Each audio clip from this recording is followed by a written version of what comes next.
We are continuing with the next workshop, which is labeled Talking with My Enemy.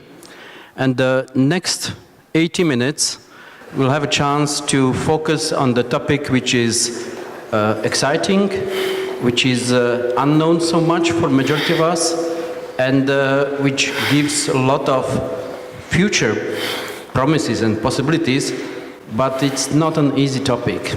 And I'm so glad because we have two very distinguished guests here, and I'm very honored to introduce Mr. Daryl Davis and Mr.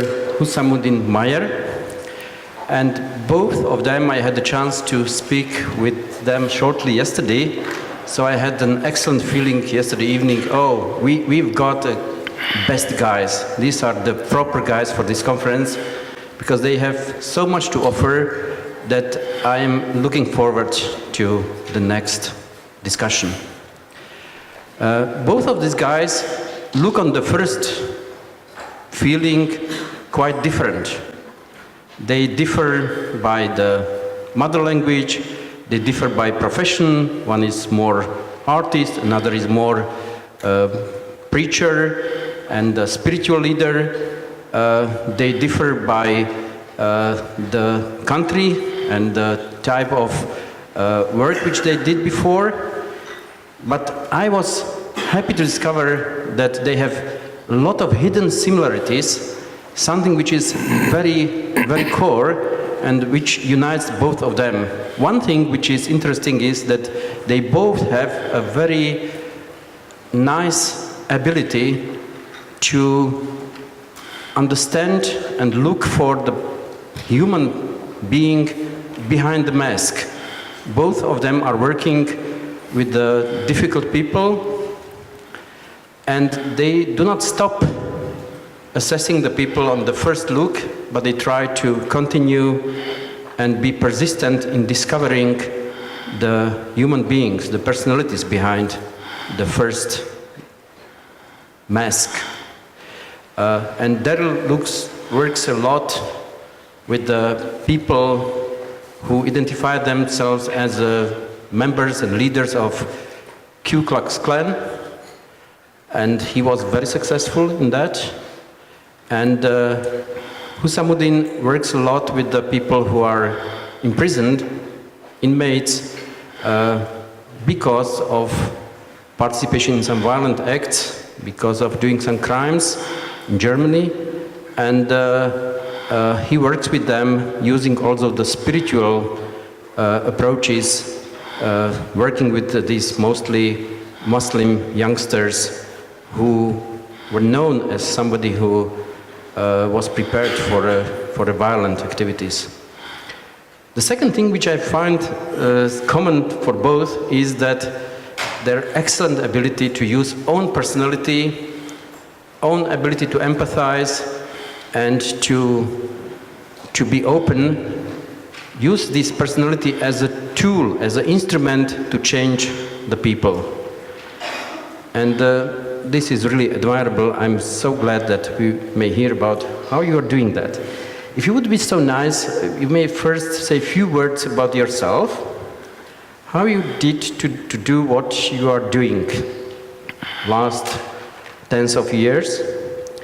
And after this 5 minutes introduction of each of you, you'll have a floor for both deeper description of why you are doing that and how. And after that, we'll have the common discussion and discussion with the audience. Daryl, would be so kind and start with some introductory remarks. Sure, my name is Daryl Davis. I am 60 years of age, and I am a professional musician. That is my profession, but studying race relations has been my obsession ever since I was the age of 10. And I had formed a question in my mind after a racist incident had happened to me, and I could not understand it. And my parents were explaining to me it's because of racism. I had never heard the word racism. I had no idea what they were talking about. And I did not believe my parents that somebody could judge another person solely on the color of their skin. It made no sense to me. But after a while, I began to see that more and more people were behaving in this manner. And I formed a question in my mind at the age of 10, and 50 years later, I'm still looking for the answer.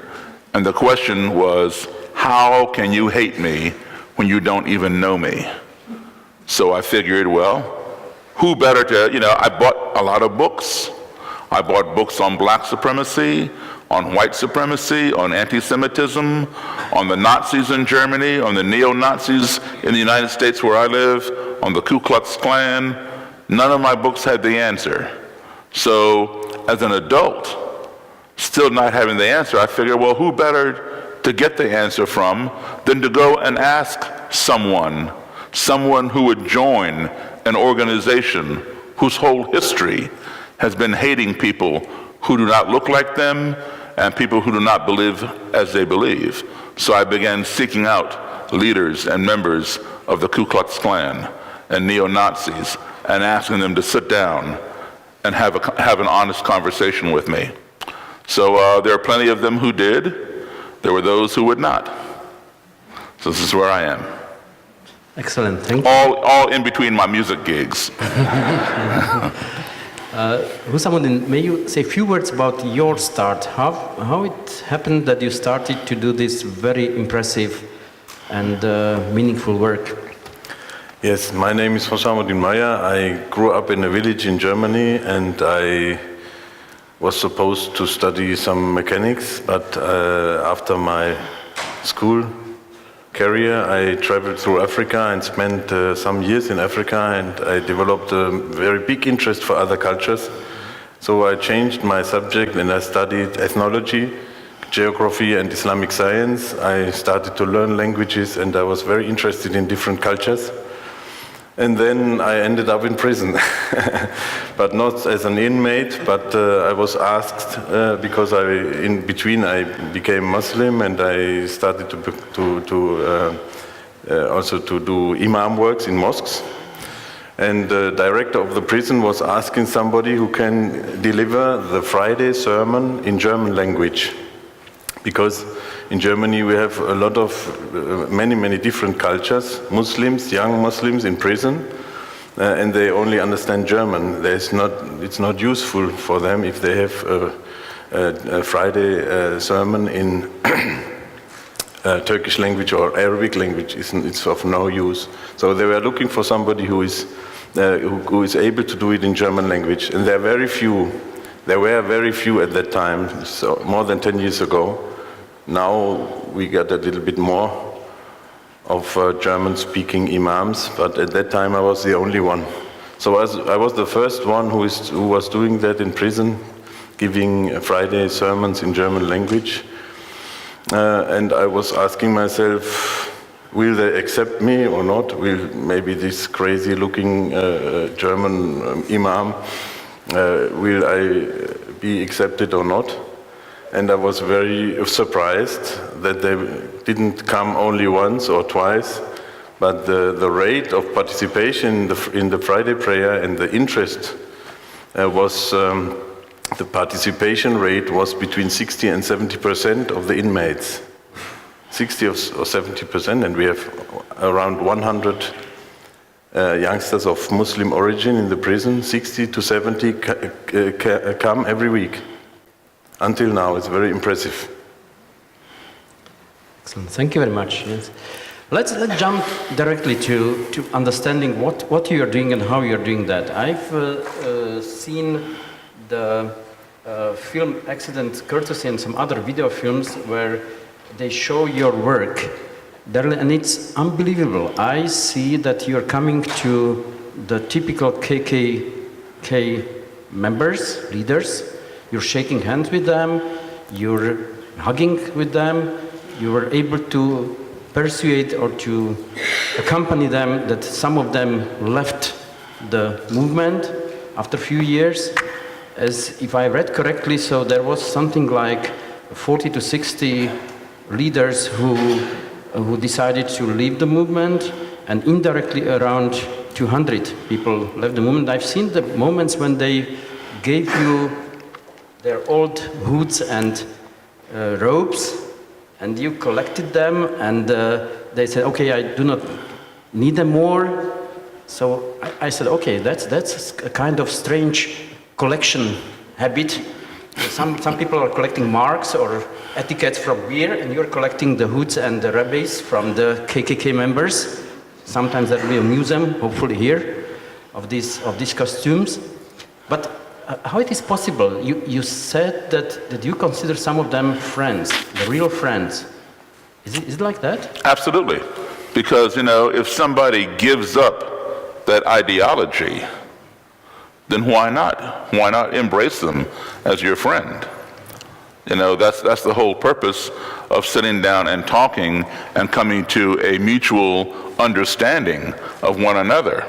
And furthermore, with a lot of these people, when they join the Klan or some neo-Nazi movement, that becomes their family. That becomes their family. Now, if they had family already in the movement, like my grandfather was in the Klan, my father was in the Klan, I'm in the Klan, my kid's going to be in the Klan. If it's a family tradition, then it's always been around.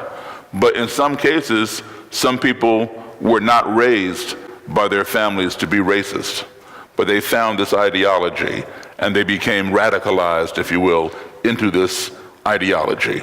When that happens, they oftentimes lose their family. Their family disowns them. They want nothing to do with them. The Klan or the neo-Nazis now become their family, and they take a blood oath to preserve that family. So when they leave and they give that up, they have betrayed their family. So now they're out here swinging in the wind with no way to go, because the original family, the original friends have already shunned them. Or even if they're ex-KKK or ex-neo-Nazi, the fact that they once belonged, there's a stigma. So people don't want to associate with them, and now they have betrayed their adopted family. So they're out here by themselves. So they need someone to give that support to, otherwise they end up going back into another type of movement similar to what they know. I've seen that Roger Kelly, who was the KKK Maryland leader, was saying that, okay, I will never give up the supremacist ideology. It's not possible because it's cemented in my brain. It's cemented in my head. Right. And this is which I deeply believe. And after a few years, somehow he changed the mind. After meeting with you, having a long time discussing with you, how it's possible? What has happened? Well, you have people who are ignorant, and you have people who are stupid. And some people define... It's a very good classification for the... Okay. I'll use that. Well, let me give you my definition. So, some people define ignorance and stupidity as being synonymous. I do not. For me, an ignorant person is someone who makes the wrong decision or a bad choice because he or she does not have the facts, does not have the proper information to make the correct decision. If you give that person the facts, you have alleviated their ignorance and they can make the right decision. A stupid person is someone who has the facts, but they still make the wrong decision. So, for example, if I were to paint the walls in a room and I do not put up any signs that say wet paint, anybody coming into that room is ignorant to the fact that these walls are wet. And they might go and lean up against the wall, and now they got paint on their clothes because they didn't know. So I can fix that ignorance. I put up signs that say wet paint, stay off the walls. I stand in the doorway. I tell each person coming in, hey, I just painted the walls 5 minutes ago. Gather around the center because the walls are wet. So now everybody has the facts. All right, I have alleviated that ignorance. But still, one person comes and leans up against the wall, and now he wants to know why is there paint on his clothes. It's because he's stupid, okay? He had the facts, but he chose not to use them. So fortunately, there is a cure for ignorance. That cure is called education. Unfortunately, there's no cure for stupidity. If you give somebody the education and they do not use it, there's nothing you can do. So it's no skin off my back to sit down and talk with somebody. We all are ignorant about different things. I'm ignorant about a lot of things. But how do I learn? I learn from those who have the facts. So if I have facts about something else, it's up to me to share them with that person who does not have them, and hopefully alleviate their ignorance. Because I know that the country in which I live, my society, will become one of two things. It can only become one of two things. It can become what we let it become, or it can become what we make it. And I choose to participate in making it what I want to see. Husamuddin, your personal story is very exciting, very interesting, because if I read correctly, you've been a young German student who traveled by motorcycle to Maghreb, to North Africa, and to some other countries. And after that, you've met in Senegal your wife and Islam.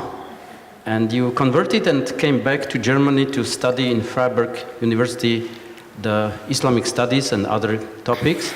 And after that, you understood that you might be very useful to help with the inmates. How that happened?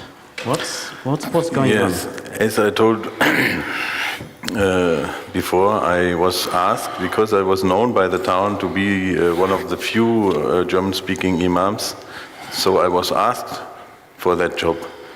And I had never been in contact with inmates or with this, even this part of the society in the big flats and criminality, drug dealing things, because I grew up in the village. I had nothing to do with them. So I was very curious, and I did not know if they will accept me because I speak another language. I'm from another part of the society.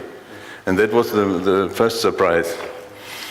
And after that, as I told before, now I'm making this job for 10 years, and I'm very surprised that the rate of participation didn't decrease, but stayed at the same level. And I asked myself, what is the reason for that? And I think the main reason for that kind of success is that the people, and also they're telling me, the inmates telling me, that I don't look from up to down to them, but I'm just working with them as normal persons. I don't judge them, and I don't ask them why they are there. If they don't tell me, I don't ask them. And also I make a kind of research on the field. What is the reason why the people are, for example, in prison, why they do the crimes? And as you know, in the last 10 years, we had a lot of change, social change and international change. The attraction, for example, of the Syrian state was very big, especially on inmates. Almost all the terroristic attacks in Europe were made by ancient inmates, ancient criminals. Also the one who was judged yesterday in Belgium, Abdeslam, maybe you heard it in the news. He got 20 years. He participated in the attack in Bataclan in Paris in 2015. And then they discovered that most of the people who were doing terrorist attacks and who are attracted also to Syria to participate in the war, and before in Afghanistan, also in other countries, coming out of the prisons. So what is the reason why the people from out of prisons are attracted to this way? And also, when I started to do this job, the people these questions in 2008 started to be asked: is terrorism allowed in Islam? Because they look at me, they say, you look a little bit like bin Laden, and bin Laden is Muslim, and also terrorists. Is terrorism allowed in Islam? I said, terrorism is never allowed in Islam. Terrorism is the opposite of Islam. Because terror means to frighten the people. And Islam means, originally from the word, to bring peace to the people.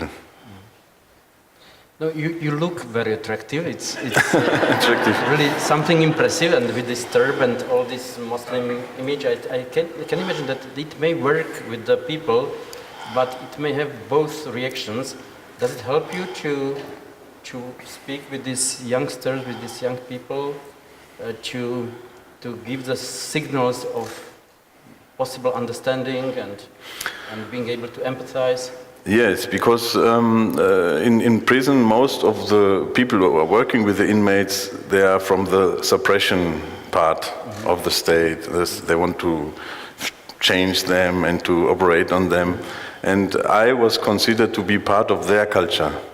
So I'm speaking from inside, and because also of my clothes and everything, they say, you are one of us. You're one of our religion, our culture, and you are not working for the state. Yes, and that helped a lot. And I could also argue out of the Islamic perspective, and we are arguing out of Sharia points and out of what is allowed in Islam, what is not allowed in Islam. Because there is, especially the extremists, they are not listening to anybody else. Democratic. If they hear the word democratic, they don't want even to speak to you. But if you speak, no, this is because our Prophet said this, and it's written in the Quran that, then it can be much easier to tell them. And the first extremist I spoke with in the prison, he was converted to peaceful view of Islam by a biography of the Prophet. He had never read a biography of the Prophet. This is one way. I can give them books. Before I could, now I cannot anymore because it's very limited. It became very limited now by law. But before, sometimes I gave them books. But in more cases, the terrorism comes out of hatred and inner unbalancement, or how you can say, inner imbalance. Yes. Imbalance. Security. Yeah. And I'm working much more on this category because some people they say, when I came into the prison, I was hating myself. And if you hate yourself, you are able to do anything. You just want to explode or to kill or to do, it doesn't matter. You cannot make a situation worse. And that is one of the most important parts of my work. I try to give them self-esteem. If you improve the self-esteem of the people, then they start to love themselves, and then they get more balanced, and they don't have to change anything, or they don't have to do criminal acts. Yes. There are different approaches in working with the close-minded people and with the people who radicalize themselves in the prison or outside, in the different clubs or groups. And some people are saying that, no, the most important is de-radicalization. We need to work with the ideology, with the faith, with the content of what they believe in. Radical version of Salafism or radical version of white supremacy. The other experts are saying, no, it's not so important. The most important is to disengagement. We cannot influence so much what they believe in, but we may stop them or lead them to stop the violent acts. And that's not ideal, but that's enough, what is possible. The other group is saying, no, it's everything is about relationships. These are suffering, lonely people, and they need to have the experience of understanding, listening, being listened, and that's the way. What is your experience in that, working with these people? What works and what doesn't work? Well, I don't think that there's any one solution to each culture's problem. I think, every culture has a multitude of angles by which to combat that problem. Some is through dialogue, others is through legal, changing the laws and making people comply. You can compel somebody's behavior by making a law and enforcing that law. You can compel them to behave a certain way. Because if they don't, they broke the law and they go to jail and they get a penalty. But you cannot compel how they feel. So until we get to know one another as individuals, as fellow human beings, that's what will change the hearts and minds of people. And like my friend the Imam, was saying, people looked at him, and some people did not accept him because he resembles what they think is a symbol of terrorism or this, that, or the other. But we have the same thing in our country. The Klan, the KKK, considers itself to be Christian.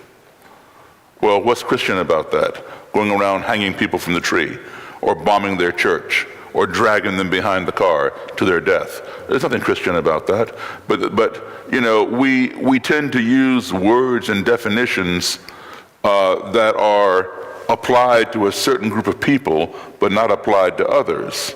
In my country, if a white guy goes into a school or into a church and shoots up everybody, especially black people, he is considered mentally ill.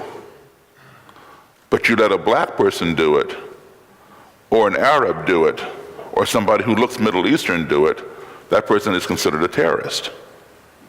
So it's the same act, but a different application of definition, of classification. And another similarity that the Imam has, that I have as well, I hear in his speaking, he traveled all over the world. Ended up in Dakar, Senegal. I lived in Dakar, Senegal myself for a while as a child, because my parents were in the Foreign Service. One of my very favorite quotes of all time comes from an American author named Mark Twain. And it's called Mark Twain's travel quote. And if I can recall it word for word, Mark Twain said, "Travel is fatal to prejudice, bigotry, and narrow-mindedness, and many of our people need it sorely on these accounts. Broad, wholesome, charitable views of men and things cannot be acquired by vegetating in one little corner of the earth all one's lifetime." That is so true. The more we travel, the more exposure we have to different people. We may see a lot of different cultures, a lot of different colors, a lot of different beliefs, but at the end of the day, we find out everything we saw was human, just like us. Yes. Now, you had a good luck when in the childhood that your parents were diplomats and they were taking you or carrying you through different countries where they worked. So it's a good base for being open-minded and having more sensitivity to differences and different cultures. But nevertheless, when you came back as a 10-year-old child, you experienced some discrimination yourself. How it was important for yourself, or what you've learned from that? Or? Well, at age 10, when I experienced this discrimination, it was unbelievable to me. Mm-hmm. Because, when I'd gone overseas in the 1960s as a very small child with the American Embassy. And so you go to a country, you're there for 2 years, and then you come back home to the States. You're in the States for a few months, a year, and then you get reassigned to another country every 2 years, back and forth, back and forth. Now, when I'm overseas in the 1960s, in elementary school, my classes are full of people, kids from Nigeria, Italy, Czechoslovakia, Russia, Japan, China, France, Germany, Sweden. If you were to open the door of my class and stick your head in, you would say, "This looks like like a United Nations of little kids, because that's exactly what it was, okay? And we all got along. We may not speak the same language, but we all got along. And then when I would come home to my own country, I was either in an all-black school or a black and white school, depending upon if the school was still segregated or if the school was now newly integrated. And back then, in the 1960s, we did not have as much diversity in the country or in the classroom that I had overseas. It was just black kids and white kids. Today, you go into a classroom, people from everywhere today. But back then, no. It was like I was going, when I was overseas, it was like I was going from Technicolor to black and white TV, you know? It's supposed to be the other way around. So it was a culture shock for me, and I did not understand it. So that's what prompted me to seek an answer to that question. How can you hate me when you don't know me? Husamuddin, why? It's interesting for me because it's very admirable, and a lot of people doesn't have this braveness and this ability to overcome the barriers. Why you are doing this work? It's not such a big fun in most of the time. You are coping with the difficult people. Why you are doing that? Yes, it's true that at the beginning, after 2 years, I was ready to give it up because I said it's very tiring. You go, when I was spent 8 hours in prison on Friday, I went home and it took me 2 days to recover from this negative impact. I cannot maybe describe it very well, but you feel really heavy, spiritually heavy after all this company of criminals, if you say. But at the same time, one of the first experiences is also that the people are human and the people have there's a nice core inside of them. And my experience, why I still do this job, I don't do it full time, I must admit. I only do it 10 to 15 hours a week, and I don't want to do it full time. I do other things as well. I'm doing school workshops with pupils and with also teachers, and police workshops and many other different things, and working for Violence Prevention Network, making probation with extremists also. And but the main reason why I still continue is that the people are very thankful. And there's not even one day then when I'm in town that there's not a car stopping, going out and thanking me and saying, oh, thank you very much that you were looking after me when I was in prison. You were comforting me. Even yesterday when I went to the airport, I met somebody in the train. He was sitting next to me. He was telling me, now 4 years ago I was in prison with you, and thank you very much, and now my situation got better. And this is a lot of coming back that is helping me to continue the work, because I see that it is very useful. From this description, it may look that it is interesting work, which is going easy, but we know that it's not true, that it's maybe sometimes dangerous. You may be attacked physically or in the media by the people who do not have the same opinion. What is your experience in being the target of the direct or media attack? How you cope with that, both of you? Yes, in prison I was never afraid of being attacked, up to now. But I was, when I was asked in the media very often in the last 3-4 years, the people saw that I'm attacking Salafism and I'm attacking Wahhabism, I'm attacking dangerous views of Islam. So I also, and I'm calling the so-called Islamic State, I was calling it Satanic State all the time. So I also was named on the death list of this movement.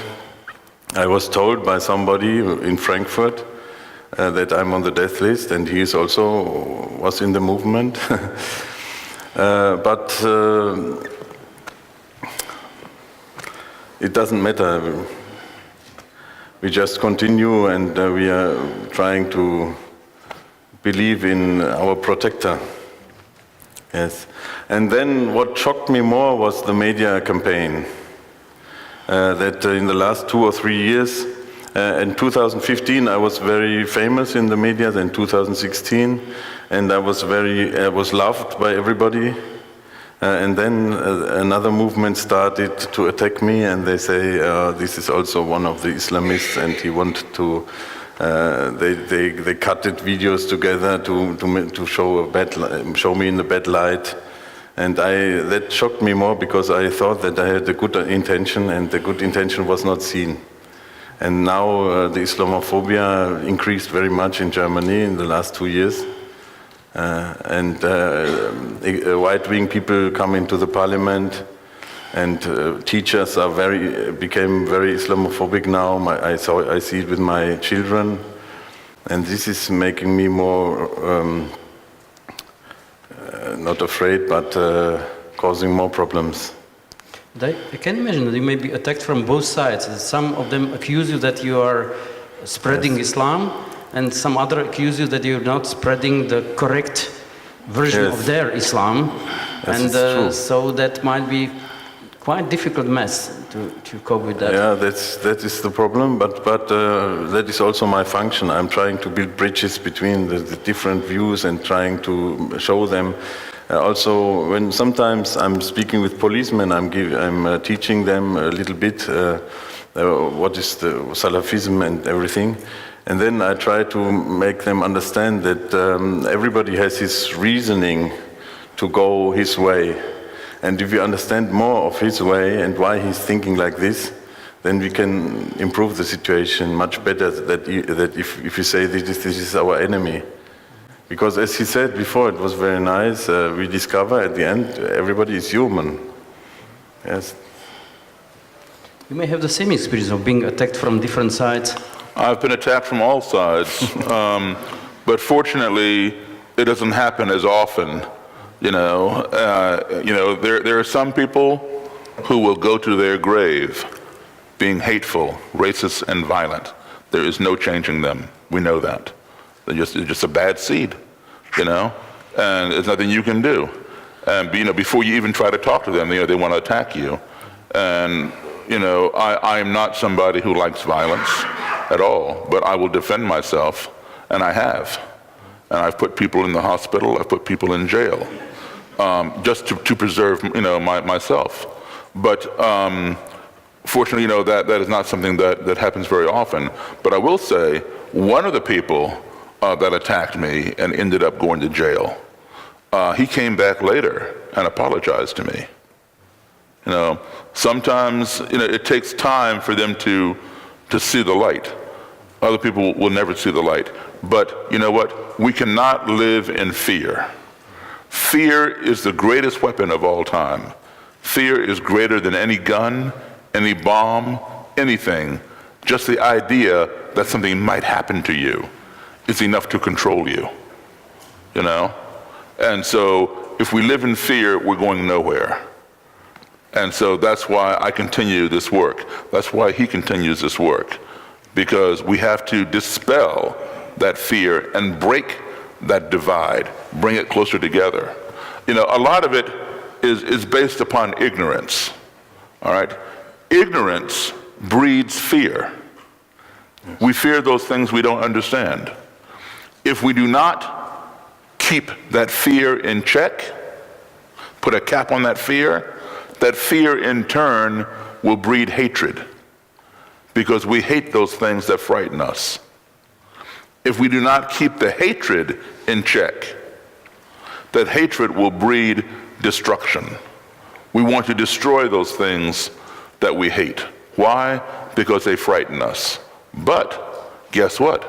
Many times the thing was harmless. We were just ignorant. We didn't know.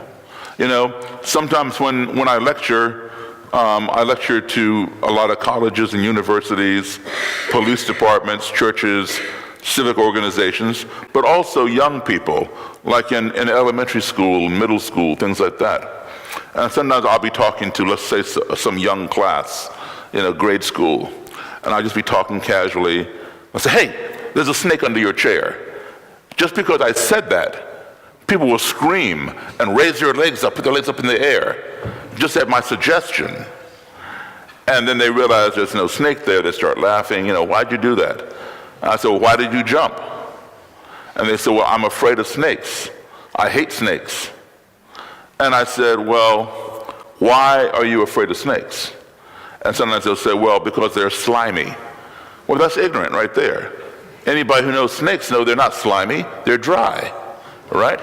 So, that's ignorance, but they're afraid of the snake, so they hate the snake. So I say, okay, obviously there's no snake under your chair, but let's just say, if there was a snake under your chair, what would you want me to do? 9 out of 10 times they say, kill it. There's the destruction. Now, there are good snakes, there are bad snakes. Some snakes are poisonous, some snakes are not poisonous. But the idea for them is, I hate snakes, kill it. So it's the same attitude. So, if we want to make improvements in our society, we need to stop focusing on the hate, stop focusing on the fear, and start focusing, because those are symptoms. It's like putting a Band-Aid on, you got some cancer in the bone, the Band-Aid is not going to fix it. You got to go to the bone, right? So we have to go to the source and address the source. The source is ignorance. If we fix that ignorance, and you fix ignorance with education, there won't be any fear, because you're not going to fear what you understand. If there's no fear, then what are you going to hate? Nothing is scaring you. If you're not hating anything, you're not going to be destroying anything. So we need to rethink our strategy and not worry about the fear or the hate. Let's worry about educating things that are ignorant, or people who are ignorant, and bringing them up to speed. It's an excellent example, because I remember that there were 30 years discussion between different therapists how to heal and how to treat the fear.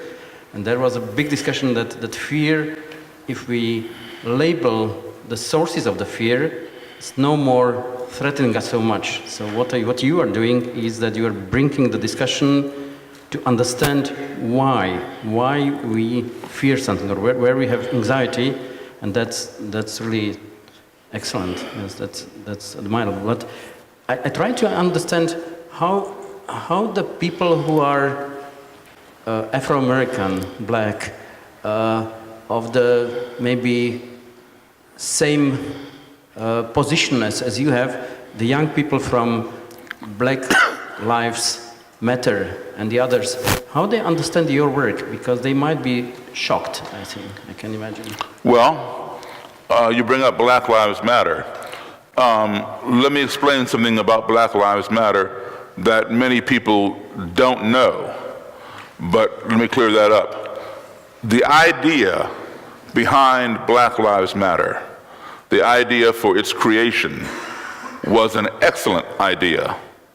Okay, the idea was we have to put the national spotlight on the plight of black men in the United States. Black men who are being killed, I won't say killed, let me use a better word, murdered. By white police officers for holding their cell phone, for holding their wallet. They're getting shot 40 times. They go to their grave. A white man in the same situation, he goes to jail or he goes home. He doesn't get shot 40 times. But why is it that more black people, whether they're innocent or whether they're guilty, are dying at the hands of white police officers? Black men, where white guys in the same position are going to jail, they're getting arrested, going to jail, or they're going home. You look at Dylan Roof, who was the young man, the young white guy, who went into a black church in South Carolina. He did not know anybody in that church. He went in there, boom, boom, boom, boom, boom, shot and killed 9 black people who were worshiping. for no reason other than his hatred. You watch the video of him being arrested. The police officers handle him very gently. They take him to the car, they put their hand on his head, gently push him down into the seat, bring the seatbelt across, click him, okay? They're gonna take him to jail. On the way to jail, Dylan Roof tells the police that he's hungry. They turn, they go to Burger King. They buy him a hamburger and then take him to jail, fingerprint, process him, put him in the cell. Now this is an armed and dangerous criminal who did not commit one murder. He committed 9 murders just hours before. Most times, when police approach a murderer, they do it by surprise. They slam him on the ground, bend his arms, search his body, click, click, and force him into the car. They handle this boy with kid gloves. 9 people just died, and he's going to Burger King to get a hamburger before he goes to jail. So now you look at that scenario, you compare it to a black guy just a year earlier in Staten Island, New York. He's standing on the sidewalk selling loose cigarettes. Yes, that's illegal. You're supposed to buy tobacco from the store, not on the sidewalk. So yes, he's breaking the law. He is not an armed and dangerous criminal. He did not kill anybody. Should he be arrested? Of course. Fine, he broke the law. Arrest him. But what did these do? What did they do? 6 white cops jumped on him, body slammed him to the ground, and one cop choked him. Choke, choke, choke. He kept saying, I can't breathe, I can't breathe, I can't breathe. They kept on choking him until they choked the life out of him. And that was on camera. That's why Black Lives Matter was created, to show the difference between how a white person who is an armed and dangerous criminal is handled compared to how a black person whose only crime is selling cigarettes on the sidewalk. All right? But the problem with Black Lives Matter is that they did not trademark the name Black Lives Matter. There is no centralization. So unlike, let's say, the NAACP or the Boy Scouts of America or the Red Cross, there is centralization where you have a headquarters and policy is created in the headquarters and then disseminated to all the chapters. So everybody is on the same page. With Black Lives Matter, there is no centralization. You got 60 or 70 groups of Black Lives Matter scattered around the country, each one with a different agenda. You could start a Black Lives Matter movement. He could start one. Anybody in here who wants to can start one. I can start one. And so you have all these different chefs all in the same kitchen, and so there's no agreement. I have people in Black Lives Matter in Detroit and New York who call me and say, hey, we appreciate what you're doing. How can we do that? Then I got other ones in different cities who contact me and they curse me out. They call me an Uncle Tom, they call me an Oreo, they call me a race traitor, they call me everything but my name. So, they're on different pages. And that is very divisive. Some are more aggressive, where others are more, willing to sit down and work things out. So in order for it to be successful, everybody has to be on the same page. Yes. In Germany, there is another important minority, and still the same or similar is that this minority might have some difficulties.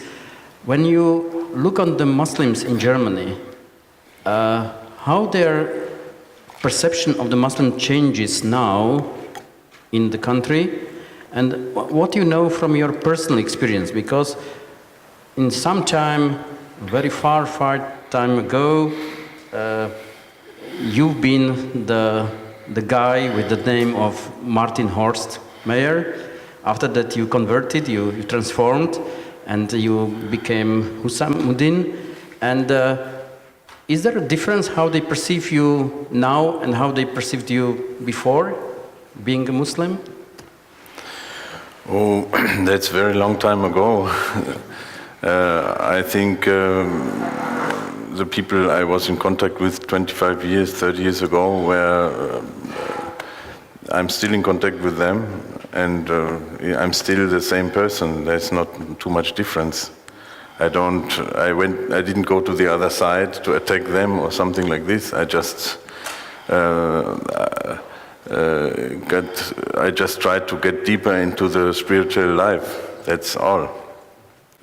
And you spoke about the minority in Germany. We have around 5 million Muslims in Germany, much more than in Slovakia, as you told me. And the problem in Germany now is, when I was in the first TV talk show, the title of the show was "Where Does the Hatred Comes From?" Killing in the name of Allah. Where does the hatred comes from? And I asked the prisoners, where does the hatred comes from? And they said to me, because we feel rejected. That is the main reason, and maybe that is one of the advices I can give you, because you don't have these kind of problems in this country. But not yet. Not yet. And I think rejection and discrimination is one of the main reasons for rebellion. And also this is a kind of rebellion, what is going on in the world now. Even like maybe there are some similarities, and I'm happy to sit next to you. Maybe there are some similarities in the United States, the black movement, the black rebellion 50 years ago against the white supremacists. We have this discussion in Germany as well. The rebellion against the white supremacists. Yes. Great. You know, it's interesting, you know, if you look at, you know, we tell a lot of lies oftentimes to cover up things because we are embarrassed of the skeletons in our closet. But now these skeletons are coming out because of the current administration in my country. You know, a lot of these things are coming out and are being talked about, which is a good thing, because they should have been talked about a long time ago. Now, I'll give you an example. If you remember the pictures at Abu Ghraib, where we had the prisoners there, yes, and the guards were putting the dogs on the prisoners. The prisoners were chained to the bars of the cell, and they're putting the attack dogs on them and things like that. The Secretary of State tried to suppress those pictures, but the press printed them anyway. So of course, the president at the time was George W. Bush. And so he had to answer for that.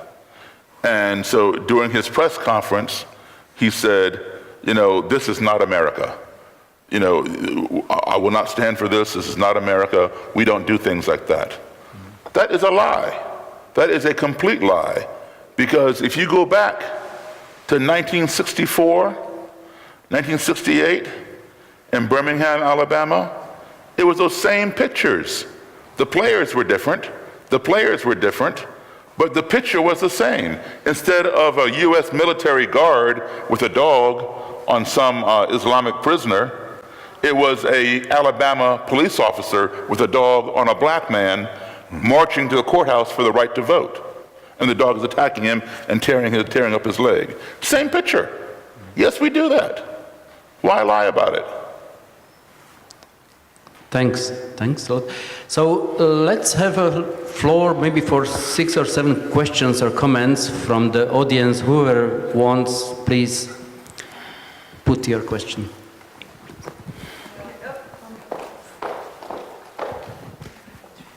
Yes, thank you. Hi, I'm Shirley. I come from Israel. I have 2 questions for both of you. I will start with Husamuddin. When I see you, you know Israel is a Jewish country.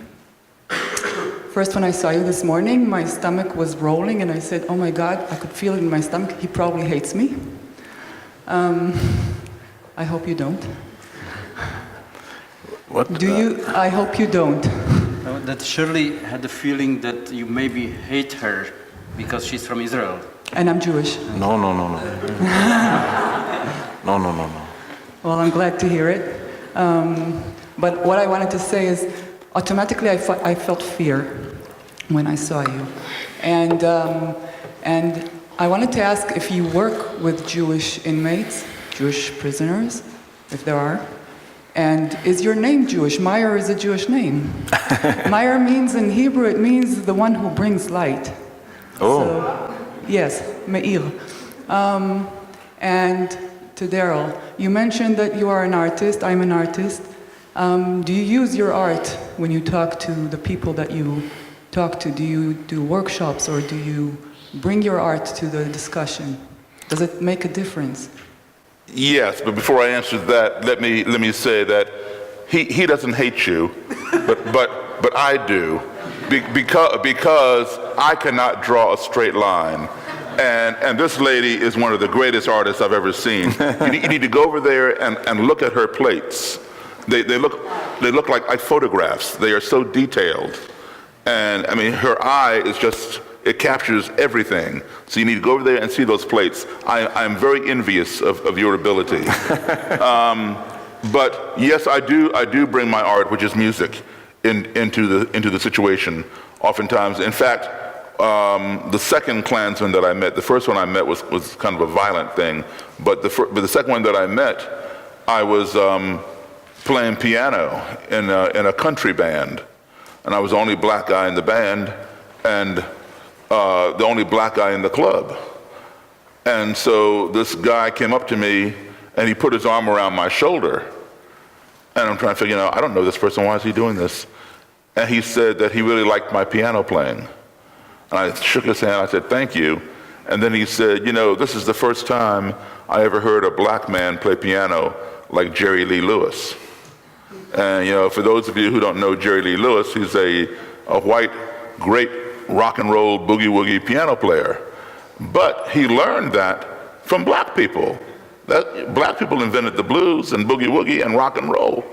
So I was shocked that this man did not know the origin of Jerry Lee's style. And I said, well, where do you think he learned that? I learned it from the same place. And he said, Jerry Lee invented that. I said, no, he didn't. And we argued back and forth. I said, look, man, I know Jerry Lee Lewis. He's a very good friend of mine. I've known him since I was 13 years old. He's told me himself where he learned how to play. The guy did not believe me. But he was fascinated with me and wanted me to come to his table to buy me a drink. I don't drink alcohol, but I went to his table. I had a juice or something. And in the course of conversation, he reveals to me that he is a KKK member. Now, I know for a fact, had it not been for the music, he and I might have had blows, but he was attracted to me because the music that I was playing resonated with him. What he didn't know is the music that he liked so much has black origin. So yes, I do bring it in, and I've used it many, many times since. It's probably saved my butt a few times. Maybe that's the solution, that we should go not to debates, but we should go to art. Go to concerts. And look, yes, for that. There was a question about your attitudes to some other people of other faith and other culture. And the second question was if there are programs for Jewish inmates. Yes, I don't hate you, and I don't hate anybody, because I am convinced that all the persons in the world have some divine, how do you say, odom, or divine, the divine blue into everybody, in all the creatures, some divine light, and the divine light is in everybody of us. And sometimes it is weighed by some negative aspects and of the ego, like hatred and some other aspects. And that's the only thing. We should bring up the light in every person. That is my conviction. I don't look at the etiquette of somebody, if he's Jewish or Christian or Muslim or atheist, so-called atheist. He's calling himself atheist. God is also atheist. And the second question is, if I work with Jewish people, I've not seen any Jewish people in the prison right now, up to now, in my 10 years experience. But the main reason maybe is that I just give an offer. The Imam is here, everybody who wants to come can come. And there was, up to now, there was nobody who said, I'm Jewish and I came also. But there was a Jewish woman who wanted to make a project with me together in prison to show the people that we can cooperate and we can also show that there is nothing. And it's also it would be a very good experience for the young Muslim people in prison to see, to know nice, human, Jewish people.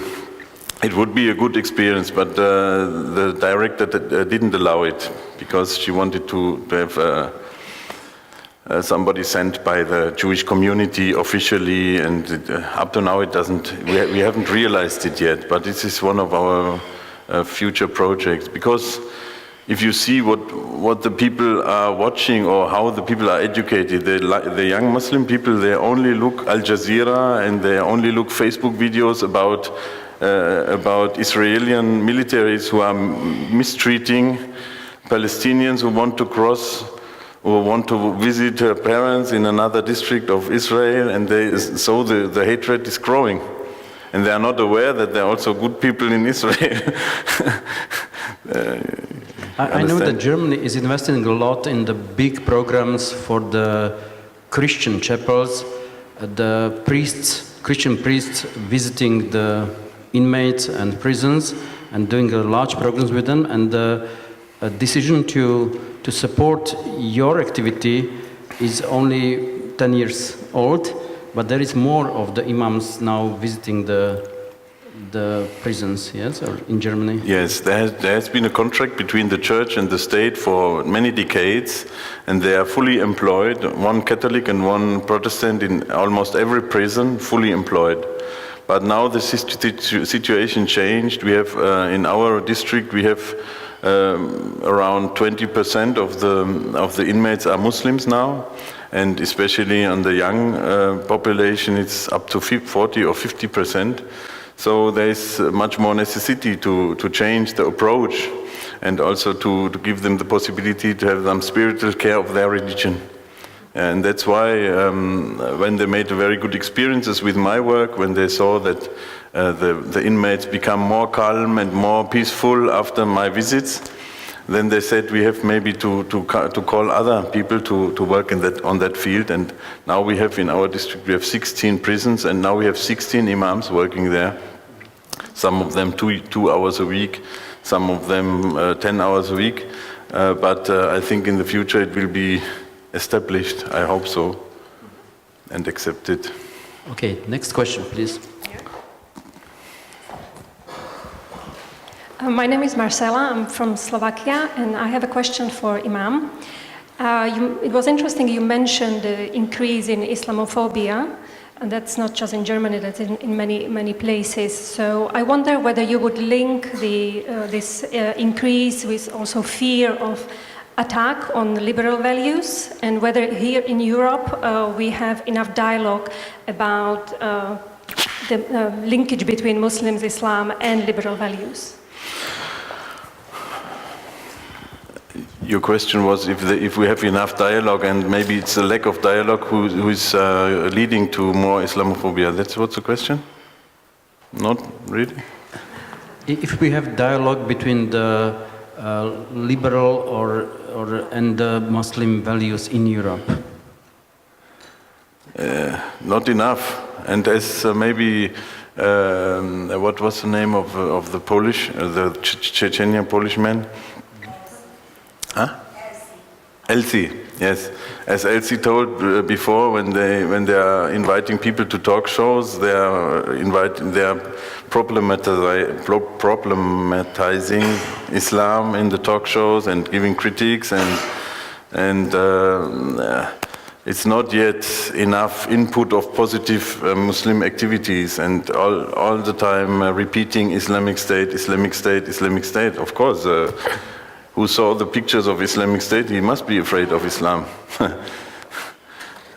Daryl, would you say that there is attempts for dialogue between the racist or supremacy groups and the people who are Afro-American or who are opposing these ideas? Is that happening in the US? The kind of dialogue, ongoing discussion? It has not been happening, but we're seeing more and more people talk about getting together and trying to have these dialogues. I've been doing it for 30 years, but I think it will start happening because we have no choice. But there needs to be ground rules laid down. What we spend too much time doing is we spend too much time talking about each other, or talking at each other, or talking past each other. We need to sit down and talk with each other, have a conversation. Not a debate, just have a conversation so I can find out how you feel, you can find out how I feel. And then we move from there. Okay, next, please. My name is Adrian Christie, and I come from Dublin. I work with an organization called Dublin City Interfaith Forum. First of all, I just want to thank the panel for sharing so eloquently and so openly their stories, their work, their amazing work, and sharing this message of tolerance and understanding. I happened to come recently from Daryl's neck of the woods, from US, and although it's true that what's been said so far, that the world we live now is becoming more divided and more polarized, I also happen to come across some amazing examples of either people or faith-based organizations mobilizing and getting the right message out there. So this is a bit of silver lining. We are in a time of crisis, but I think this is something that's prompting us to do something about it. And the right groups, the right people are rising to the fore, just like you do now. So thank you for that. Thank you. Thank you. Okay, please. Okay, here first, then I have the orders.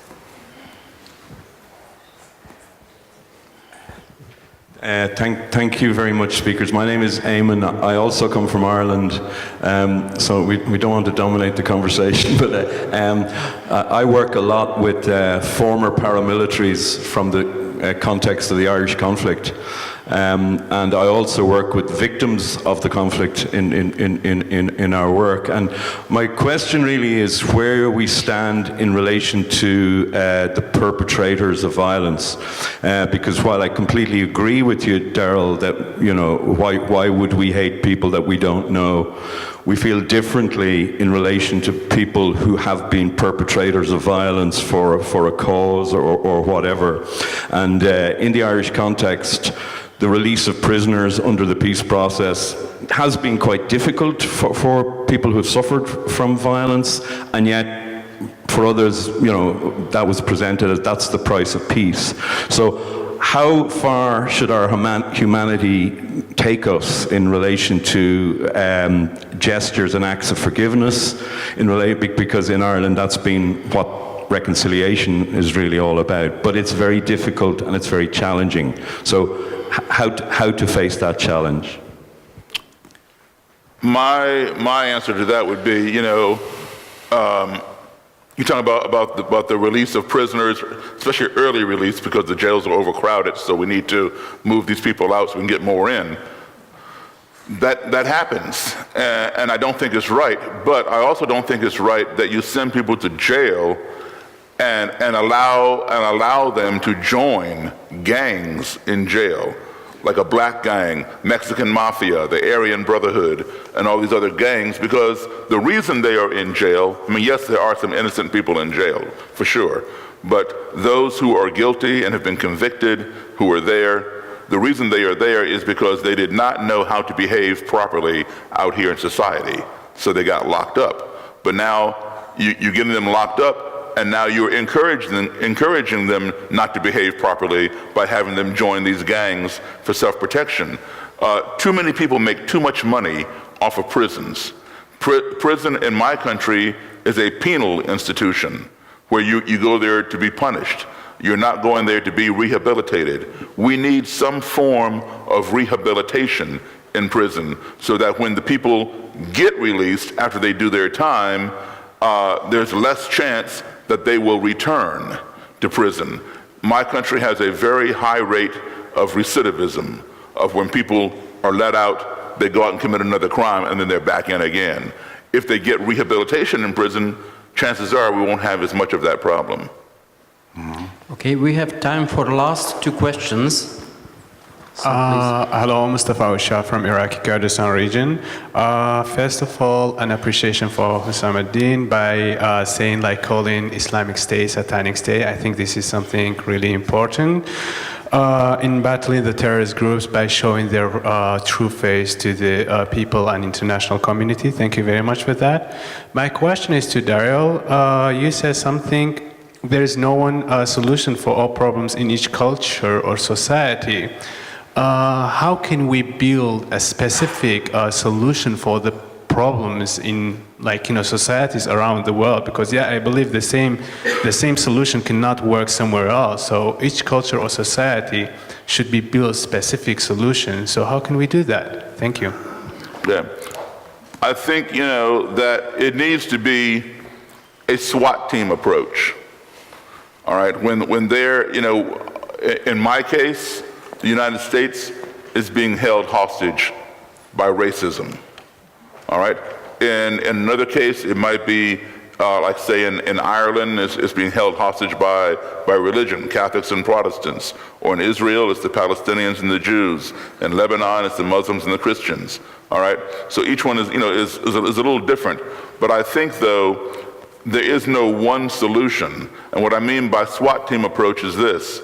When there is a hostage situation at somebody's house or a building, the SWAT team comes, and they are in the front door, they're at the back door, they're on either side of the house, looking in the window, whatever. Some might drop down from the helicopter on top of the roof.